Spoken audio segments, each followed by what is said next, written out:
Welcome back to the Nixon Library in Yorba Linda, California. I'm Hugh Hewitt, the president of the Nixon Foundation, and this is part 2 of our series on Watergate in the ongoing podcast, Known Unknowns, which we tape here at the Nixon Library. Sometimes I host, sometimes other people host.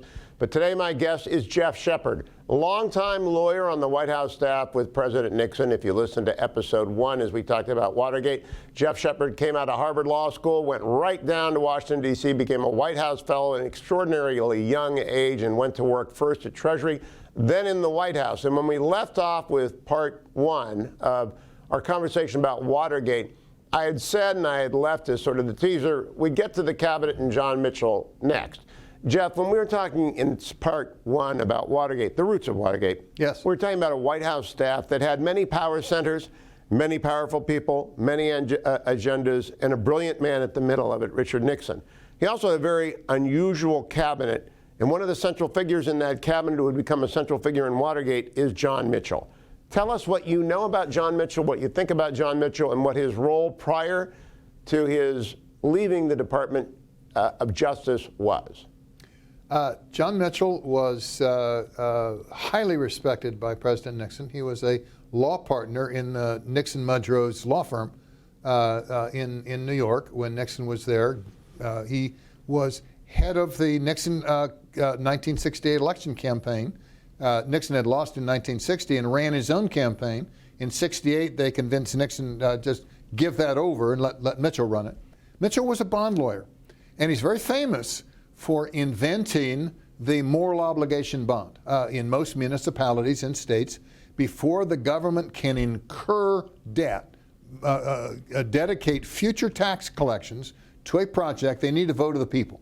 And damn, sometimes those people just won't go along with new debt. So what Mitchell invented was called the moral obligation bond. The municipality doesn't guarantee we'll pay this bond, but will act like we do, so that you didn't have to have a vote of the people. And he became very successful. His firm's opinions on all these bond issues was absolutely key to incurring debt without a vote. He was highly respected by Nixon. When Nixon won, he asked John Mitchell to be his attorney general. Mitchell didn't want to come. He wasn't a political guy. He was having troubles with his wife. The famous Martha, who was... Not famous to our audience, but she will be. She will become very famous. She is well on her way to becoming an alcoholic. He loves her dearly, but she is a handful, and he doesn't want to come. So they moved from New York to Washington, D.C. Yes, and take an apartment at the Watergate apartment complex. You anticipated my question. So John Mitchell and Martha Mitchell are living at the Watergate. He's the Attorney General. These are controversial times. These are turbulent times. Can you reflect a little bit on what Washington in 1970, 69 when you arrived, 1970 when you moved to the White House, is like, what the mobilization against the war makes it like, and the tension of the era? The Vietnam War is the most unpopular war in the nation's history. Just massive upset. Kids don't want to be drafted. I was part of the era where you just believed, as the night to day, if you got drafted, you were going to Vietnam. If you went to Vietnam, you were going to die. Why weren't you drafted? Because I joined ROTC at Harvard Law School. I was terrified I'd be drafted out of law school. The college, Whittier, being a Quaker college, didn't have ROTC units. So it was open and shut. You were going to go. You're going to go some way. So I joined ROTC at Harvard. Okay, so back to D.C. in 1970. Yeah, so the nation is tearing itself apart, and the Department of Justice is in the middle of it. And John Mitchell comes to Washington to head it. He was the Department of Justice, highly respected. Career officials at the Department of Justice were in awe of John Mitchell. He wasn't a political hack. The head of the criminal division, Henry Peterson, who had served 12 attorneys general, said he thought Mitchell never uttered a single word he didn't intend to. No chit-chat, no casual. You run a meeting, the meeting is run in an appropriate way, a decision is made. Highly respected. I worked for 2 Attorney General, William French Smith and Yes. Edwin Meese. Yes. I believe Mitchell is in the William French Smith mold originally, that he was understood to be a white shoe lawyer of extraordinary capacity and not born for the political fray. Absolutely. Not political at all. Except this neat way of avoiding a vote. I mean, he knew state and local people all over the nation because of the bond issues. But he was not, he wasn't a political guy. Now, when it came time for the president to run for re-election, they wanted Mitchell to go back and run the re-election campaign. And what's a very interesting phenomenon that happens, Hugh, once you get into power, it's more fun being in power than it is to go back and run the campaign. And everybody postpones going back to the campaign, and they put underlings there as seat warmers. And so Mitchell didn't go. I kept putting it off and putting it off. He didn't go till March 1st of 1973. And they'd been there. March 1st of 1972. The election is in 1972. I'm sorry. Yeah, absolutely true. So I get the years mixed up. He waits until the election year. Well, they'd been there for 5 or 6 months. Yeah. Now stop for a moment and talk a little bit about Mitchell as Attorney General, because I want to make perfectly clear, using a President Nixon phrase. Yes, one thing perfectly clear. One thing perfectly clear. He had nothing to do with the plumbers. And I want people to understand that, and if I'm wrong, correct me. As you know, I am not a Watergate savant. I know a little bit about Watergate. In my years with President Nixon, we were always looking forward, never backwards, writing books about the future, writing books about foreign policy, not writing books about Watergate. So when I'm wrong, just tell me I'm wrong. But it's my clear understanding that the plumbers have nothing to do with John Mitchell. Yes, we can talk about the plumbers, but John's name won't come up. And so at the Department of Justice, though, he is facing law and order problems, riots. He is facing massive mobilization against the war. Famous photograph of him looking down at the tear gas. Anti-war tear gas in front of him. Yeah. And he's facing the Pentagon Papers. And this is where I want to go to the Pentagon Papers and set up, because I believe they are central to the Watergate story. Do you agree with me on that? Oh, absolutely. So tell us about Daniel Ellsberg, the Pentagon Papers, and how it's not actually unfair to think that Ellsberg is the domino that sets off the resignation of the president. Well, that leads to the resignation of the president. Yeah. Nobody understands this, Hugh, because nobody's read the Pentagon Papers. Nobody's read about them. They just know they existed and Ellsberg leaked them. They were done by 3 people at the Department of Defense under the auspices of Robert McNamara. I'll think of the names in a few minutes. But they were the 3 anti-war people. Paul Warnke was general counsel. Mort Halpern was one of his assistants. And Les Gelb did most of the writing. And apparently they said to McNamara, you know, someday we better figure out how we got into this. So the papers reviewed our relationships with the Vietnam Communist Party and Ho Chi Minh from World War II to the end of the Johnson administration. Nothing to do with Nixon. Dan Ellsberg worked on the Pentagon Papers. He was a military guy, originally very, very strong advocate of the war, turned against it. Well, he wanted to leak the papers, and lots of people wouldn't touch it because it was top secret. When did he turn against the war? When President Nixon assumes office in January of 1969, there are 550,000 American troops in Vietnam. Eventually, more than 50,000 Americans would be killed there, tens of thousands more wounded. Agent Orange would travel and follow many, many tens of thousands more. Hundreds of thousands of Vietnamese would be killed. It ripped apart Asia. It destroyed unity in the United States. But Richard Nixon walked in the door and it was underway, 550,000. When did these people turn against the war that they created? Oh, everything was ducky or quietly suppressed while Lyndon Johnson was president, because he was a Democrat and the Democrats controlled the Congress. But when Nixon came into office, you're right, 550, think about that number, 550,000 U.S. troops in Vietnam.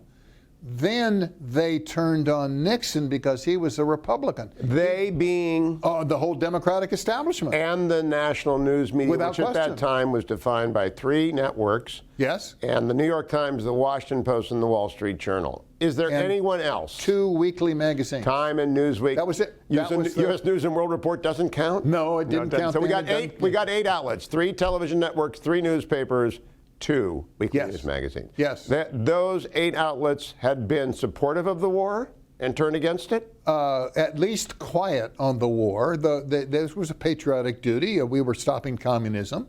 We were defending the South Vietnamese. It was something we needed to do to preserve U.S. interests in Southeast Asia. So they turn against... China had fallen to the commies. Korea had blown up. And the worry was we'd lose all of Indochina. Now, Nixon had brought Dr. Kissinger in, and we have some conversations with Dr. Kissinger, which we will air at a different time on the Known Unknowns. But Dr. Kissinger was working the back channel to China as an effort to play the China card against the Russians and bring the Vietnam War to a conclusion. We had the peace talks going on. But John Mitchell dealing with the domestic disturbance, and at the same time, Ellsberg starts to leak these papers. Yes. What is the reaction inside the White House to the leak of the Pentagon Papers? Well, they're just appalled, but the first cut is this is Johnson's problem, that you're not involved. Okay, so let him go fight. Nixon's not involved. Nixon's not involved. The Pentagon Papers stopped when the review with the inauguration of Richard Nixon. So it's all backwards. It's really interesting to read the Pentagon Papers. I have. But Henry Kissinger came in and said, listen, we are negotiating with 3 totalitarian regimes, Vietnam and Russia and China. And if we can't keep secrets, they won't deal with us. When you say Henry Kissinger came in and said that, to whom did he say it and when did he say it? He said it to the president and to Haldeman numerous times. We've got to react to the leak of these papers. By react, what did Dr. Kissinger mean? And I'll ask him the same question. Oh, find and punish the leaker. Okay. Now, one other ad, just to put the Pentagon Papers in context. It was just a chronological development of what happened. But they would say, well, you know, this occurred, and they would cite a memo, a classified memo that said that. Those were reproduced at the end of the papers, 48 volumes of papers. And if you were the communists and you had the encrypted broadcast of that memo, you now had the real copy, and you could break our codes. So this was a flagrant violation of national security. The FBI told the White House. Did they tell Mitchell or did they tell the White House? I'm very careful not to confuse people because of our current situation. The FBI is a part of the Department of Justice. They operate independent of it. Hoover operated very independent of it, but they are a part of it, correct? Yes, legally they are a part of it. Today they report to the Deputy Attorney General. J. Edgar Hoover is alive at this point. J. Edgar Hoover is a force unto himself, the strongest bureaucrat in the nation. The FBI, to its critics, is a secret police force that keeps records on everybody. Hoover should have been retired 10 years before, but the Kennedy administration, the Johnson administration, the Nixon administration were afraid to take him on. But the Department of Justice, again, known unknown, under Presidents Kennedy and Johnson, did not have clean hands when it came to domestic political opponents. That's a different study. That's the Church Committee. You go look at the hearings of the Church Committee, which I've also had occasion to read, and they get the FBI liaison agents to Johnson and to Kennedy, Courtney Evans and Cartha Deek DeLoach under oath, and they started asking them about stuff they did. Nothing short of incredible. Just incredible. But no, the public didn't know. And the Congress is in Democratic hands. It's not going to investigate. And the media is having dinner with Jack Kennedy and sailing with him, Wonderful and they people. are not bringing down the Ben president. Bradley is in awe. The executive editor of the Post, Ben Bradley, socializes with Jack Kennedy. It's the most wonderful time of his life.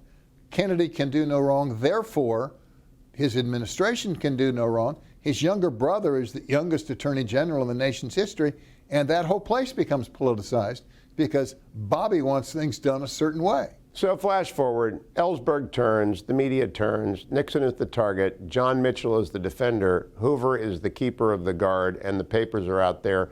This is the trigger. What happens when Nixon says, find the culprit? Well, first, Mitchell and Mitchell's people go into court to try to prevent publication of the Pentagon Papers. Famous this is case. Prior restraint, first the Times, then the Washington Post, and every time they got an injunction, they got 29 injunctions stopping while the courts decided. Can't print it while the courts decide. But every time they shut somebody down, they'd go to another newspaper, and the newspaper said, "We can play this game. We aren't covered by that." Yeah, it wasn't a nationwide injunction. We're not covered by that, so they kept doing it, and it was whack-a-mole. You hit this one down, this mole pops up. You hit that one down. That was all Mitchell's, full time. Within the White House itself, Nixon said, "This stuff's got to stop. We got to stop leaks. We got to get Ellsberg." Had there been other leaks beside the Pentagon paper? There are always leaks in Washington. Washington leaks like a sieve, but nothing on this order. Because this threatened the national security of the United States. It threatened, indeed, did it not lead to the death of many of our colleagues and patriotic allies in South Vietnam when the regime fell? Oh, yeah. Well, whether you're saying the Pentagon Papers led to the fall of the regime. No, I'm saying they had in their sources and methods and sources that were revealed, compromised, and eventually traced, and retribution was had. Yes. Let's go back to the FBI. The FBI told the White House when Nixon first assembled his team to react to stop leaks. This is a policy issue, not litigating the publication of the papers. The FBI told the group that a copy had been delivered to the Soviet embassy. Now, we argue over whether it was true or not, but it's uncontroverted that at the moment of crisis, the papers are out, the newspapers are printing. We don't know what they've got. We didn't even know the Pentagon Papers existed. It was an un-peer-reviewed study solely within the Department of Justice by 3 people. Department of Defense. The Department of Defense. I get worked up. Supervised by the 3 prominent anti-war individuals within the Department of Defense. State wasn't consulted. The National Security Council wasn't consulted. This isn't the official statement of the Department of Defense. This is a study secretly undertaken by pretty senior guys, but they're anti-war guys. And then Ellsberg goes and leaks it. And worse, Ellsberg had access to the study, did a part of it, but he had access to the full study because it was housed at Rand Corporation out in Santa Monica. And he was a consultant, and he had copied and physically removed the copies, and he had access to 54,000 pages of other classified documents. And they were showing up on the front page of the New York Times and the Washington Post. They didn't know what else he was going to do. So Nixon says, "Stop this. Stop it. Let's get him." And inside the White House, who gets that order and how is it executed? Well, they offered it to Pat Moynihan, and Pat Moynihan said, "This isn't worth it to do editorials and attack. This is not what we need to do." So it By fell. they mean the president said, "Pat, I want you to write a way out of this." No, he's not going to be a plumber. But Pat Moynihan is not cut out to be a plumber. No, I'm sorry. No. Pat Buchanan. Oh, okay. I'm sorry. Pat's a fighter. It was, we've got to destroy Ellsberg. We've got to react to this leak. And Pat Buchanan has a letter, a memo to Haldeman saying this isn't worth it. But stop for a moment. We've got to destroy Ellsberg. We've got to get to the leak. Does that come from the president? It is an outcome of meetings with the president, with Kissinger, with Ehrlichman, and with Haldeman. It's not illegitimate. I'm not in those meetings. I'm making an observation from far away and not having been there in high school at the time.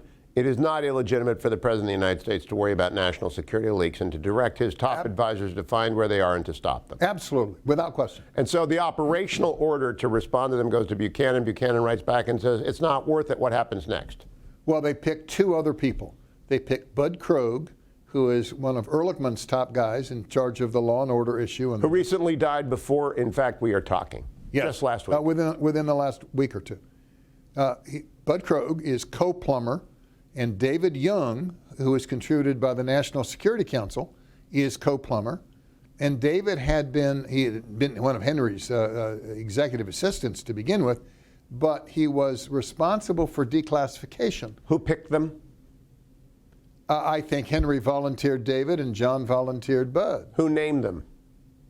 Bud had a personal meeting with the president, came out just loaded for bear. We've got to stop the leaks. Who named them as the plumbers? Well, the name came from they themselves. There was some other technical name, but they were supposed to stop leaks. So they called themselves the plumbers. David Young, Bud Crow. Right, co-plumbers. Both lawyers. Yes, totally different personalities. I know I met them both only in their late years. Brilliant men at the time, I'm sure. Prominent. Very young. Again, the Nixon White House is very young. Every White House has young staff. The president, newly elected, deserves people around him whose goal is to accomplish what the president wants to do. You can't have a presidency come in filled with old white-haired people who say, we can't do that, we tried that 15 years ago. Every White House staff. We are old white-haired people. We mean no disrespect to old white-haired people, but you need Larry Higby, who is, I don't know if he's shaving. Sorry, Larry. Right. And you need a Dwight Chapin, who is Bob Haldeman's deputy. No, they are endlessly energetic and ready to work. They work around the clock. They're loyal as they can be. And the president comes into office and deserves a personal staff that want to accomplish what he sets out to do. So David Young and Bud Crow do what with their assignment that will subsequently become the plumbers unit? I blame Bud and not David. They take opposite paths and points of view. Bud had been extraordinarily successful in combating drug abuse. And in our effort to break the heroin epidemic, we brought into the White House itself a drug treatment expert, and we created the Special Action Office for Drug Abuse Prevention, and we brought into the White House staff to run the Drug Enforcement Administration, which we created.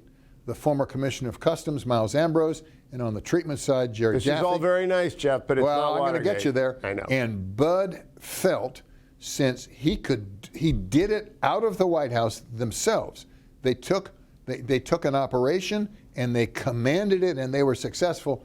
Bud made an incredibly critical error of saying, we can do this ourselves. The Ellsberg shut down Ellsberg. The problem was they were trying to figure out what he was going to do. They got the CIA to do a psychological profile. They meaning Bud Crow? Yeah, absolutely, because they're trying to figure out what Ellsberg's up to, stop the leaks. How do they know it's Ellsberg? He was very public about having leaks. Okay, so you're filling in for me. He was out giving speeches and being lauded by the media. Bud Crow calls a 4-digit number at the Langley at CIA, not one of the 3-digit. Or David does. David does. Maybe David Give us a psych profile. We need a psych profile, and it's crappy. It's not very good. And they say, well, he goes to the shrink. He sees the shrink all the time. And they say, well, Ellsberg sees a psychiatrist. Yeah. Dr. Lewis Fielding. And Dr. Fielding won't cooperate. Dr. Fielding won't talk to him. To talk to who?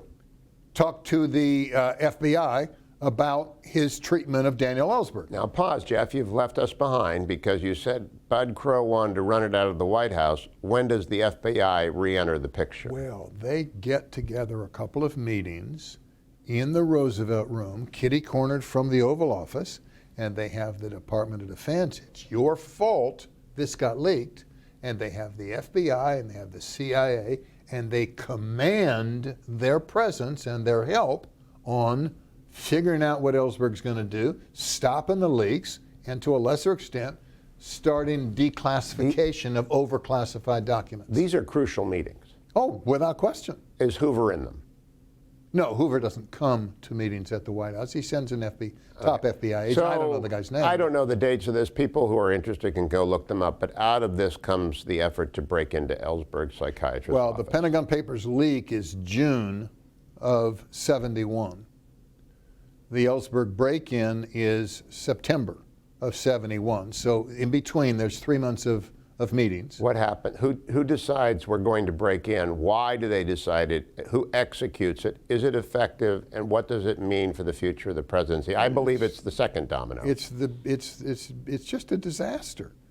Bud has hired onto the domestic council staff for other reasons G. Gordon Liddy from Treasury. When the Pentagon Papers gears up, a leak occurs, and he gears up the plumbers, he assigns Gordon Liddy to work on the plumbers full Time time. out. Famous name. Famous You just name. brought him over from Treasury. Yes. When did you, Geoff Shepard, first meet G. Gordon Liddy? At Treasury. I was a White House fellow at Treasury. He was there. When he was brought over by Bud Crow, did you think to yourself, this is interesting, or this is trouble, or hello there, Gordon? I said it was going to be a disaster. To whom? To Bud. I was Bud's top assistant at the time. I knew Gordon from Treasury. He was being fired from Treasury for insubordination. And I said, we can't afford to have someone like that here on the Domestic Council. And I did. It was such a serious objection that Bud set aside time for us to go across the street to a coffee shop, Noni's Coffee Shop, spend 45 minutes to hear me out on my opposition to Gordon coming. And it had to do with the people on the White House staff cannot be that aggressive. He's a field general at best, not a staff general. And I lost. And he hired Gordon, and then within What was Gordon's portfolio when he was hired? he was another staff member on Bud's staff in the Domestic Council. It was undefined. To do whatever Bud told him to do. Whatever Bud told him. It had to do basically with law enforcement. He'd been a special assistant to the Secretary of Treasury involved in law enforcement issues. So from the time he arrived and between June, the Pentagon Papers publication, September, the break-in, did G. Gordon Liddy get the con? Did he get put in charge? Oh, yes. He did a memo saying Hoover should be fired that was probably very accurate. But Hoover wouldn't help investigate Ellsberg. One of Hoover's best friends was Ellsberg's father-in-law, a guy named Leonard Marks, ran a toy company, gave Hoover a lot of toys around Christmas time to give out. And Hoover really liked him, so he wasn't enthusiastic about investigating Daniel Ellsberg. And so when the order comes down and Hoover takes a pass, how in the world is G. Gordon Liddy going to get into Ellsberg's office? And does anyone know, Bud Crow or John Ehrlichman or the president or anybody know that we are attempting in the White House to break into Daniel Ellsberg's psychiatrist's office? Bud and David Young do a status meeting with John Ehrlichman on August 5th. Of 1970. 1971. 71, I'm sorry, you're right. They have a vague memory of what they discussed, but one of the things was the psychological profile is no good, Fielding won't cooperate. Then they write a memo to John Ehrlichman on August 8th, 3 days later, and it says, we recommend that we undertake a covert operation to discover what Fielding knows about Ellsberg. And it's approved, disapprove. Ehrlichman does an E at the approve box and writes, if not traceable to us. Okay? Is this an illegal act? Well, that's one of the more interesting questions in life, Hugh, because we have long maintained, people don't agree, but the church committee showed that from at least 1936 to present, there was a national security exception to the Fourth Amendment's restriction on unreasonable searches and seizures. That covers all of what is known as COINTELPRO 2. Oh, absolutely. I mean, COINTELPRO, Yeah. and I now say COINTELPRO 2, given what's gone on in the Trump administration era. But now you and I would agree, would we not, that that today would be illegal? Yes. I'm not sure we'd be right. I'm not sure the law is right. The position taken at the time. Would we now set our hair on fire and say, no way, no how, I'm quitting if you do this? Let me make the case. It was felt at the time, we were going into World War II, that the president's duties as commander-in-chief enabled him in national security instances to enter the premises of American citizens without a court order, because you didn't want to have to go to what today's 800 federal district court judges looking for a search warrant, because the judge might ask, knowing nothing about what was going on, all kinds of national security questions that you didn't have the time or inclination to answer. That's why we invented the FISA court. You don't like the FISA court either, but there's this tension. I do. I was the Foreign Intelligence Surveillance Special Assistant to both Bill Smith and Ed Meese, and I think it worked fine until last year. Okay. I mean, actually, until 2015. Well, I would tell you the original idea of a national security exception to the need for a court order to go search premises. Interesting. It worked just fine until it became abused. And if you read the Church Committee report, which I have done, which I talk about setting your hair on fire, they did it against Germans, okay, in World War II. And then there were the civil rights agitators. And Hoover was so down on Martin Luther King that he just dumped all over the civil rights agitators. And then he got upset with women's libbers, and they were using it against Hoover worked against genuine American heroes and did what we see in retrospect to have been awful things. Hoover stayed too long. But he could not be fired, correct? Well, they were afraid of him. He had all these secret files. Right. You talk about power and corruption in Washington. Hoover had files they feared on everybody. So back to Ellsberg. Let me just for a second on the Church Committee. And then they started against anti-war protesters. Yes. And what was so scary was if they labeled you a subversive, if the law enforcement authorities said you are a subversive, you had no rights. That's why we put in the FISA court into effect when all this came out. But it came out after Nixon was driven from office. So you say, did they have a right to break into Dr. Lewis Fielding's office without a court order on the basis of national security? And David Young, a very competent, accomplished lawyer, maintained that, yes, we did. We had an absolute right to do it. The fact Bud Krogh used amateurs, Cubans, instead of FBI agents is not my problem. We'll come back to that. I want to go back to Ehrlichman signing off on this. Okay. John Ehrlichman is dead and cannot comment on this. Yes. I don't know that he ever did, and you can tell me if he did. That he says, provided it cannot be traced to us, yes, suggests at least a recognition of political liability and possibly of legal peril. Take a step back. The issue was undertake a covert operation. Covert is a technical term that is defined in the military intelligence manuals as an undertaking only possible by the CIA that is undertaken without the knowledge of the host country. So if, for example, we undertook a study of the Argentine beef market to understand how they were producing beef, whether it was safe for American consumption, and we didn't tell Argentina we were doing it, that's a covert operation. It may or may not be illegal, but it is certainly secret. And John's entire defense, and they had witnesses to back it up, was I approved a covert operation. I did not approve an illegal break-in. And when Bud and David were pushed really hard to go back to that meeting of August 5th when they brought him up to date, they could not say they had used the term break-in. So John has approved something covert. When it came out, when they got permission, Bud says to his plumbers, who are by this time Gordon Liddy and Howard Hunt. Now, it's another new name. We're going to have to bring him in. Yeah, okay. You're going to have to introduce Howard Hunt. Let me go back to Gordon for a minute. Gordon was an ex-FBI agent, and he said to Bud, the FBI does black bag jobs all the time. That's an entry without a court warrant, usually to plant a bugging device. It's an illegal entry if you don't believe in national security. Howard Hunt... National security exception. National security exception. Howard Hunt is a career CIA agent, nominally retired. And he's done... Was he retired? We're never sure about leaving the CIA. It's just one of those things. You could make the same argument about the Marines, Hugh, that you're, once a Marine, always a Marine. But I would just look for a pay stub somewhere.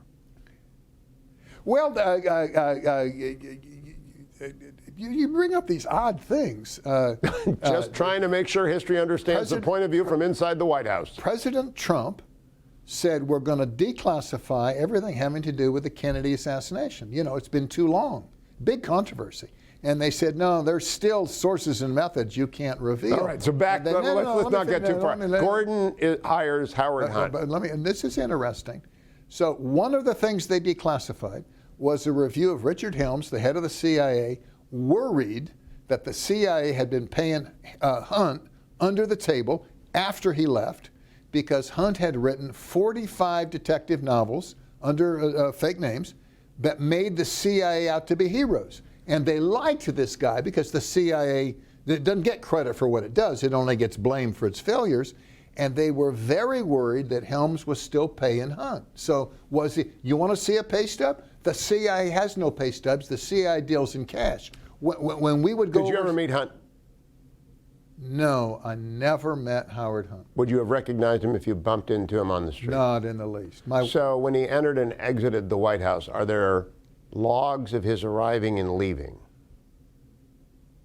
There may be logs, or they may have been expunged, but he had an office. Colson hired him. He had an office. The plot thickens. He had an office on the 4th floor of the old EOB. Now stop. I thought, and again, I'm just the audience here. Right. G. Gordon Liddy hired him. You just said Colson hired him. I did. Well, did they both hire him? I speak the truth. Colson hired Howard Hunt because he thought Hunt could help him with political issues. He was a consultant. Apparently, because Colson didn't have the authority to commit funds, he got Ehrlichman to allow some domestic counsel funds to pay for Hunt. Did he get the name from G. Gordon Liddy? How does Chuck Colson learn about Howard Hunt? Chuck's a Marine. He's a very accomplished lawyer. He's the drive over my grandmother if I need to guy. He's a political operative. As you said, perhaps the modern counterpart, the White House comms director. But why would he ever know Howard Hunt, retired CIA agent and author? As I understand it, they are both alumni of Brown University, and at an alumni event, Hunt starts buttering up Chuck Colson. Has he already gone to work for G. Gordon Liddy at this point? Oh, Lord, no. He hasn't even. He isn't even on the White House staff. He butters up Chuck Colson, and he's recently retired from the agency, technically, and he thinks he could be of value, and Colson goes for it. And how does Gordon Liddy find Howard Hunt? Well, Colson says to John Ehrlichman and to Bud Krogh, I have this guy who can help you with the plumbers. So Gordon is legally assigned to the plumbers. Hunt is contributed by Chuck, who's calling his time, but technically the paycheck to the consulting paycheck to Hunt is a domestic counsel paycheck. An aside, Geoff Shepard, and there will be many, and people will have to follow it. Chuck Colson was a friend of mine. He's a great figure in evangelicalism. He wrote a very famous book, Born Again. In it, he makes the argument, I'm recalling from memory, I wasn't really guilty of anything, but I felt tremendous guilt. Is it because he is indirectly responsible for the hiring of Hunt by Gordon Liddy that he feels this tremendous guilt? Hugh, a lot of us carry a tremendous amount of guilt. If I'd tried harder, I could have prevented Gordon from joining the staff. Maybe I failed. Maybe I could have done harder in my defense work for the president. Chuck was intimately involved in lots of stuff that is peripheral to the whole Watergate scandal. Chuck was not actively involved in the cover-up. He got splashed by the legal pogrom of wiping out anybody on the Nixon White House staff. Then let's pause there, because someone who is definitely deeply involved in the break-in and the cover-up is G. Gordon Liddy, who hires Howard Hunt. Where's Mr. Dean at this point? Dean is counsel and uninvolved. Okay, nothing to do with anything, doesn't know what's going on in these meetings with the plumbers. No. Let's whenever we can, let's make it a point to exonerate Dean, because we have bad things to say about John Dean coming. It will come up. But we do not, early in the program, want to put him into the play. He enters stage crazy later. Let's deal with the plumbers first. Yes. Okay. There's this meeting on August 5th. They can't say they talked break-in. They got authority on August 8th for a covert operation.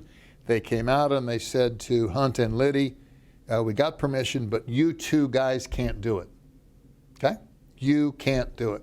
Hunt says, I know some Cubans. Stop. Who told him they can't do it? Bud Krogh. Bud Krogh. Are you aware of this, by the way, Jeff? No.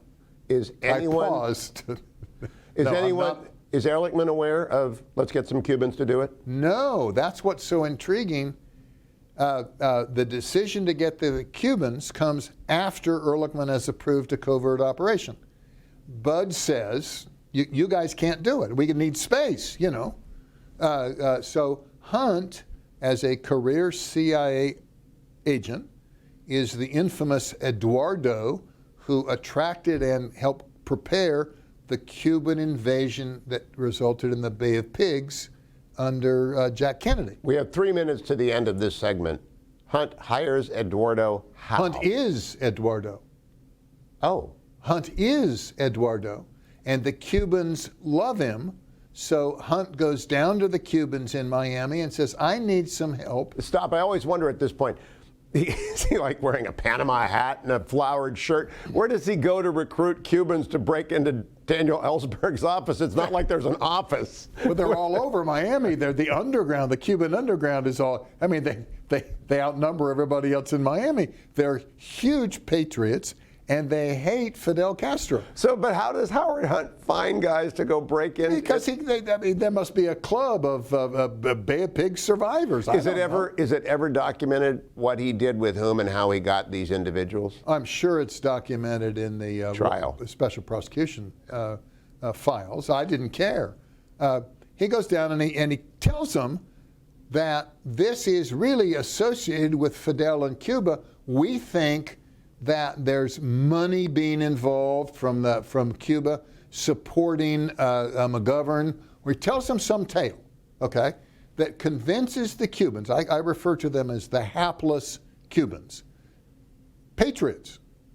He convinces them they need to do the break-in in Ellsberg's Fielding's office.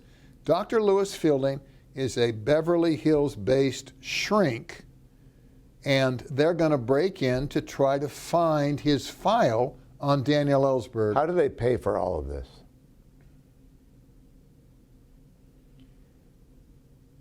They get money out of the committee to reelect the president. No, I'm sorry. That's the Watergate break-in. Same Cubans. You know, that won't go over well on the tape. People will not understand that you're joking unless they're watching. But that was a joke. Which part? That they got it from the campaign to reelect the committee, to break in, to hire the Cubans to break into Ellsberg. Where did the money for that come from? No, I made an honest mistake. Same Cubans. Same Cubans. The break-in of the DNC was paid for by the campaign. But who paid for the break-in of the Ellsberg office? I'm not sure anybody was paid.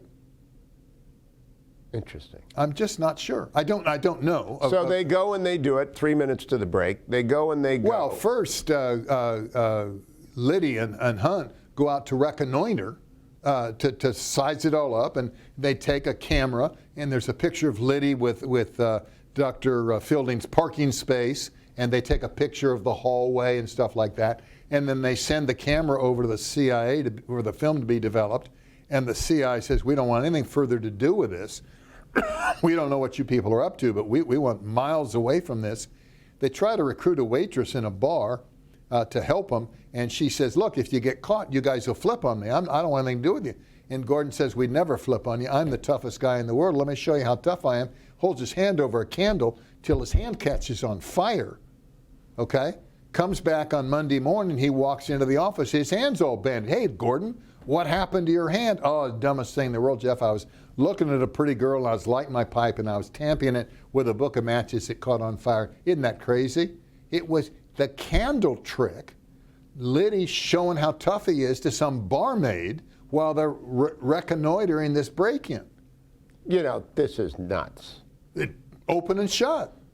Open and shut. Nuts. All right, they come back. Now, then they do the break-in, and the Cuban who's supposed to pick the lock can't pick the lock, so they're going to have to not do it, and Gordon says, nuts to this. Gordon's hovering nearby. He says, break in. We'll make it look like a drug bust. They break in, glass files scattered all over the place. So later, when the thing blows up, there's a police report. Now, picture the FBI going in, they call it a black bag job. The CIA calls it a surreptitious entry, They go in, they look, maybe they found something, maybe they didn't, they leave, but there's no record of the break-in. So even if there are allegations, there's no event. But by doing an actual break-in, there was a police report. Then it's failed, they found nothing, but the Cubans pop champagne and celebrate on how successful it was. And when Dr. Fielding testifies before the Congress, he says the Daniel Ellsberg file was on the floor. And on that note, Dave, Geoff Shepard, we are at the conclusion of part 2 of Known Unknowns, Watergate. But I would add, this is September of 1971. Yes. The war is raging. Richard Yes. Nixon has opened the back door to China through Dr. Kissinger. They're approaching the epic travel there in a matter of 6 months, I guess. Is President Nixon aware of any of this? None, no, except he wants the leak stopped. But he is not aware of Bud Crow. He is not aware ordering. He's aware Bud Krogh is running the plumbers. He's met with him. He has. Yes, he has signed it to him. Did he know that he was authorizing a break-in when he did so? No, of course not. Ehrlichman didn't know. If Ehrlichman had known, he would have. When they came back and said that's what they did, Ehrlichman said, "No more, out of here. Gordon's off the staff. I don't want anything to do with this. We'll you pick guys up went there. too far." Oh, really? Yeah. We will pick up there with part 3. Last question of part 2. Did Haldeman know? Haldeman wouldn't have known anything. Ehrlichman would have known. That's the only question. If Ehrlichman chose to tell Haldeman, that would be separate. When we come back, we will pick up with what happens to G. Gordon Liddy when he gets fired.